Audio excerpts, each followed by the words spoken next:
So yeah, let's start with ayahuasca a little bit. I mean, how did you even like find out about it? I think about 20 years ago, it was something in the underground. You know, people were talking, and I know people on the scenes. And this is something you really have to try. And I was intrigued, and I was in Brazil, and just made a few phone calls, kind of discreetly, because I didn't know, if it was criminal or what. I made some discreet calls, and I met somebody on the street in Copacabana, and Trudy and I, my wife, we got in the back of his car, and we mysteriously led out of Rio through the favelas into the jungle. And the road was getting narrower and narrower, and there was all these dogs on the road that wouldn't move out the ways. And then it was basically a jungle path, and we came to a big kind of car park, a lot of cars. There was a big church.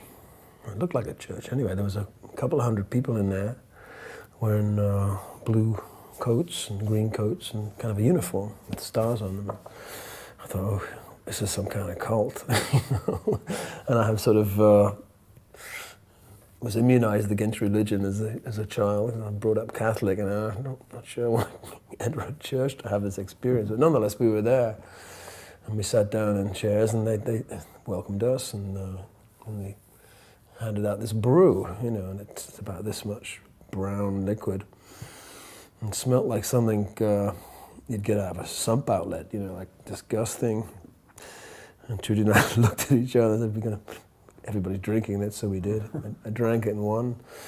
It tasted awful. They handed out some lemon or something to kill the taste, and then we just sat and waited, not really knowing what to expect. And then, after about 40 minutes, my lips started to tingle, and I sort of started to drift off, and then I went into some serious terror, I suppose, not being able to navigate exactly who I was or where I was or what I was. Because when my eyes were shut, I was in this holographic, spinning, geometrical, alien world. Open my eyes, and everybody else is kind of sleeping or in some kind of trance, and I go back. And then I start to feel like vomiting. My whole body is very uncomfortable. I don't vomit. I managed to hold it down, but there's something coursing through every cell in my body, like an intelligence searching everything. And I'm tingling and tingling, and I'm thinking, this is probably the heaviest thing I've ever experienced in my life. Close to a near-death experience. And these geometric shapes keep transforming in incredible colors, and I'm in this extraordinary world, a little bit like that scene in Kubrick's 2001, he's wherever he's going. And then I start to have visions of my life, who I am, me as a baby, me at my conception, believe it or not. This flash of light. And then my parents, my grandparents, I start having what feel like race memories, of visions of ships and war. A lot of terrible misery and pain and battlefields. And I end up in some kind of story where I'm the observer, and I'm watching a man like me, but not me, going through a drama in a war situation where he's being court-martialed for telling his troops not to leave the trench.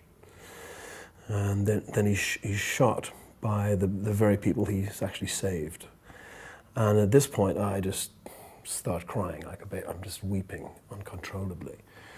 And I sort of kind of wake up and I look around, and everybody else is in their own space, so I go back to this world. And then that pain and those tears, they sort of bleed into my relationships with women, the women I've known, my mother, and this whole. I'm basically reassessing my entire life. It's like my life passes before me, as they say happens when you die. So I'm having this death experience. And then this goes on for a good hour. And then I start to sort of navigate and feel kind of comfortable and kind of supported by this experience. Like, it feels like love. I feel deeply protected and whole and utterly connected with myself, with the room. And if I look out of the window into the jungle, connected visually now with every leaf on the tree by a line of energy and the stars. And I am wired to the entire cosmos. I look at the ground and I see a crack in the ground, and then inside that crack there's a little flower growing, and that's my brother. Everything, stone, inanimate chairs, pieces of plastic, I'm completely and utterly connected to. And I realize for the first time this is the only genuine religious experience I've ever had. I paid lip service to religious experience as a child, going to Catholic school and church and thinking, okay, maybe something will happen if I pray long enough, but nothing ever did. This is genuinely ontological, I think is the word. It's absolutely astounding. I'm amazed by what's happening in my mind, and it's given me this place in my mind where I realize that we are actually eternal, and there's no end to this mind. And I realize everyone else in the room is going through the same thing. While I was going through the terror part, the painful part, the violence and everything, I looked across at Trudy, who was having a beatific, or seems to be having a beatific vision. It looks like she's in heaven. But meeting the celebrants in this communion afterwards, and hearing them talk and feeling part of this brotherhood, it made me realize that it is communion, this direct access to the Godhead, whatever you think that is. I have no idea what it is, but there's definitely an intelligence, a higher intelligence and an ethical intelligence at work in you during this experience. And it's stronger than you, it's cleverer than you are, and it's part of you. You are part of it. And so I've been taking it as regularly as I possibly can over the last couple of decades. But these substances are, as we know, still, although it's becoming more and more complex, illegal in the West. Why do you think that is? I mean, why do you think that there's such a lack of understanding of these types of experiences? I don't think authority, whether it's government or the established church, really wants you to have direct access to this connection, because their power base lies in keeping you in the dark, or keeping you disconnected or alienated from that kind of experience. And so, whether it's conscious or unconscious, their instinct is to prevent this from happening. They want to control everything.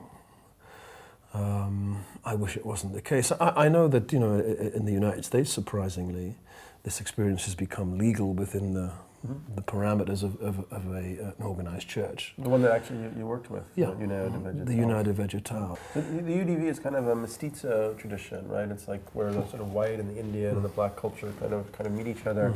You also have had the opportunity to drink ayahuasca with more of like the indigenous people. How was those experiences? How were they different? What did you gain from them? I actually preferred drinking it with the shamanic tradition more than the syncretic kind of religious thing. It was very kind of Catholic based, and I was reserved about it because of my own history. But drinking it in the jungle with Shwara, I think was the name of the tribe. They'd heard about me, kind of, and it was a small group. It was about 10 of us, and the first thing they said was, "Which one's Sting?" They knew something called Sting was some kind of big honcho. I sort of raised my hand quite anxiously and said, oh, okay, we've got special brew for you. Massive cup of this thick, viscous stuff, and everybody else is getting small cups of much more mellow-looking stuff, and I said, oh, okay. So I knew what was in store. I took it, went to my hammock and tied the seatbelt on. I was destroyed. I just simply didn't exist. I basically crawled to the shaman and said, please put me back together again. I said, no, you're doing really good. And then they beat me with leaves and blew tobacco smoke on me and literally put me back together again with this incredible care and love and attention. I think ayahuasca gives you what you need. And sometimes, I think I need my ass kicked a lot of the time. You know, I'm in a profession where your ego is constantly massaged and it's built up. So for someone like me, the ayahuasca experience is essential. I need to be beaten down occasionally. But I'm always confident that no matter how troubling the experience is, and it's full of dread, that I will get this feeling I described before of incredible love for myself, for everyone around me, for the world generally, for nature.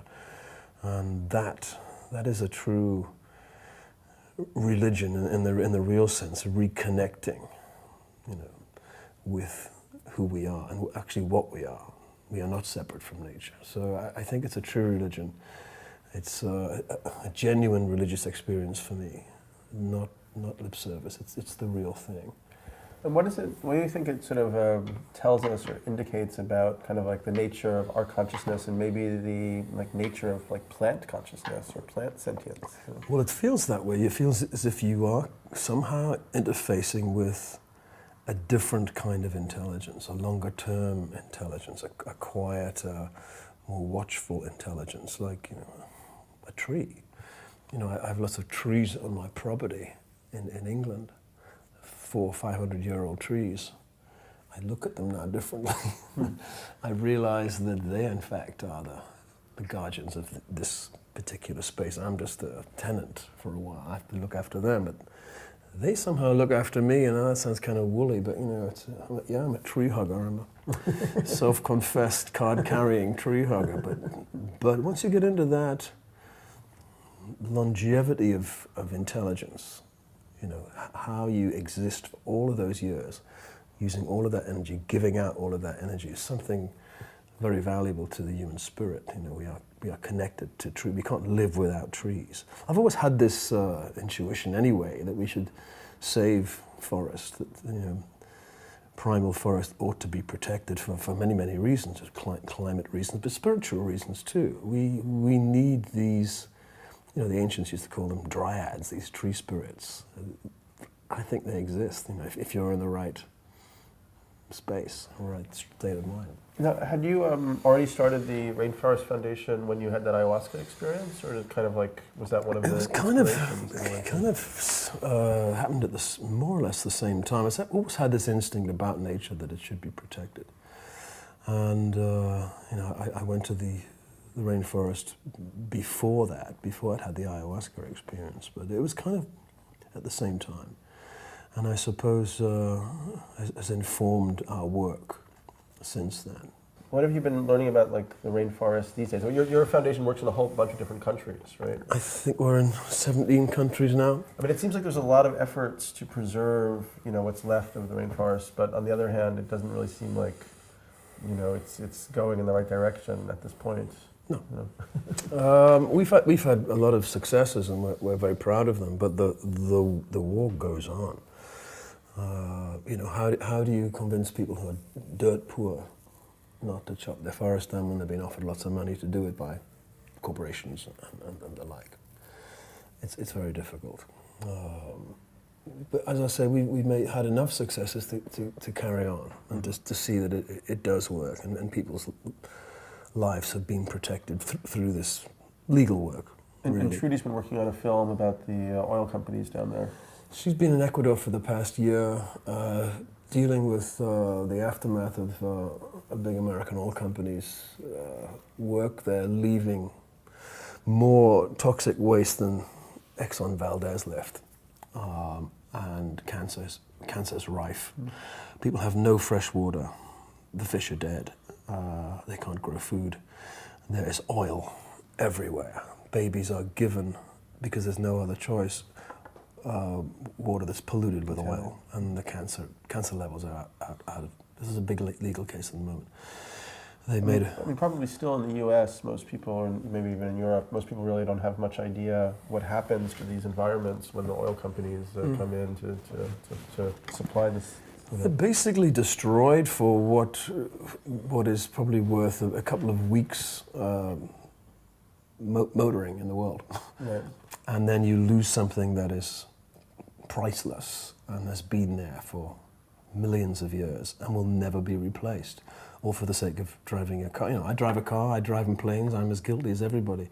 I'm more aware now of where that comes from, and the actual price of it is, we need to stop. So I've written this book, as you know, about 2012 as some kind of like transformation point, potentially. I mean, what do you think about that as a concept? I mean, do you feel that we're moving towards some kind of make or break changeover point? Well, here we are in 2008, and the economy looks like it has no bottom. There's no bottom to it. But on the other side, I don't think there's any ceiling to it either. I think the potential in this time is enormous. And as you say, it's a time for transformation, and as you say in your book, apocalypse means uncovering. It doesn't mean necessarily disaster. It means uncovering of reality. So we're facing reality, and I don't think there's a better time to be alive. I think it's incredibly exciting. I think most of the souls are on the planet right now because everybody wants to have a front seat in this apocalypse, this thing that's going to happen. But you know, it's a gradual uncovering of reality, and I think we can only really welcome that and be optimistic about it. With some reservations. We don't want to destroy ourselves, but we can see it as an opportunity to change and change the way we live and the way we interface with the planet. You know, which goes back to my Ayahuaska experience. Really, being connected to it and living a genuinely connected life. And it's not easy in the modern world. You know, we all pollute the planet.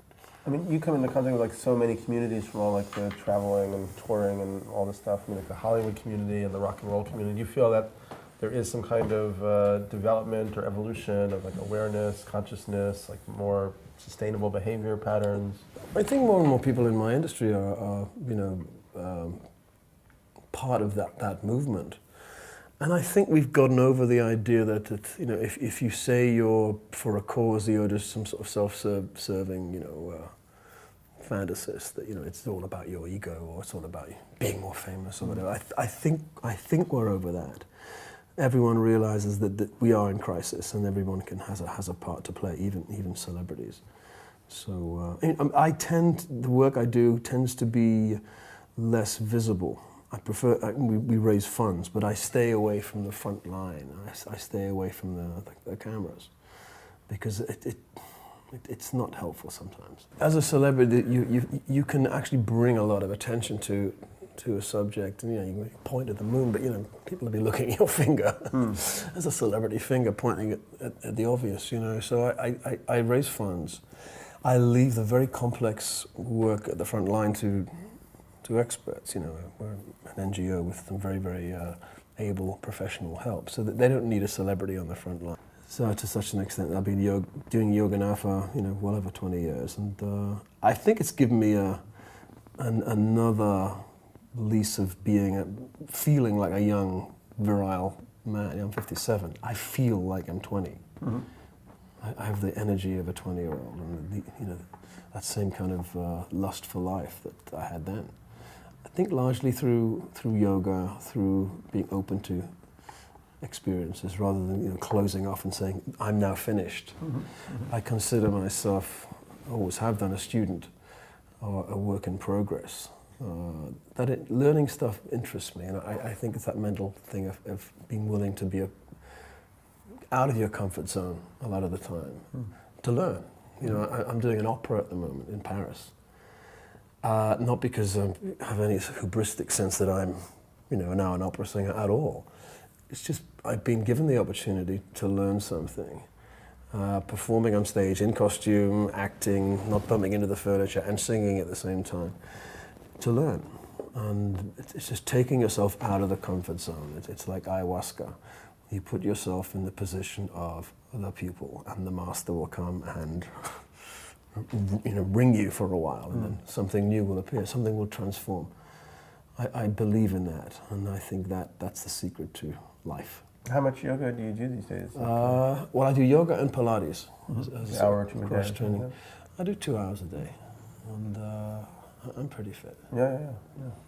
Sure, But I couldn't do my job if I wasn't. What? I'm sure you could beat me up in a minute. I wouldn't do that. No, I'm very peaceful. So, but did the yoga have like, I mean, have you ever had like mystical experiences, anything along the lines of the kind of ayahuasca experience through yoga? Or is it more just like a calming, meditative? I mean, what kind of benefits do people get from a dedicated yoga practice? You know, I've done Ashtanga yoga for many years, and it's a pretty militant form of yoga. And the meditation at the end of an Ashtanga session comes from exhaustion. It's the discipline of exhaustion. You're completely wrecked. And then you just sit quietly, and you do enter an alpha state. It's not as, for me, it's not as profound as the ayahuasca experience. Nonetheless, I can see how, by extension, you just keep doing that, and you can get to the same place, the same way you can do by fasting or meditation or whatever. But we're all going to the same area of the brain where we access this idea of the eternal, and that's really the goal, to realize that there's a continuum from the beginning to the end. And in fact, is there an end, or is there a beginning? It just keeps going, and that part of the brain is in all of us. And it's all of the issues that face us, it's pollution or climate change, they're all interrelated. You can't separate anyone from any other. And consciousness is the main one. We're in this oil consciousness. It's a pretty low-level consciousness. We dig the oil, we destroy the environment, we drive our cars and drive planes. That's pretty low level. We need to get to a higher level of consciousness. I think energy is something that can be. I think that the universe is full of energy. It's an energy machine, and we're just relating to this tiny way rather inefficient way of getting energy when it's in the air around us. There must be a technology that we can invent, but we have to get to a higher consciousness first to perceive it, and I think we have to do that quickly. As a species, we evolved through crisis. I don't think we would have left the sea if it hadn't been some sort of crisis in the sea. There wasn't enough oxygen in the sea, so we moved out. I think the crisis is there to trip us into the next, literally trip us into the next level of our existence as a species. We may not recognize what that looks like, and I'm not sure how quickly it can happen, but that's how we progress. We put ourselves out of the comfort zone. Mm-hmm. Maybe we do it unconsciously. Which is one thing that's good about yoga. I always think that it's about getting comfortable in uncomfortable spots. Yeah. So it almost becomes, you can have like a yoga of transformation. Yeah. I think, how can I stay in this position longer than 3 seconds? And you end up there for an hour, and you realize that it's actually the most comfortable place you could ever be. But it's just that initial resistance to change, any change. We don't like it, but it's essential.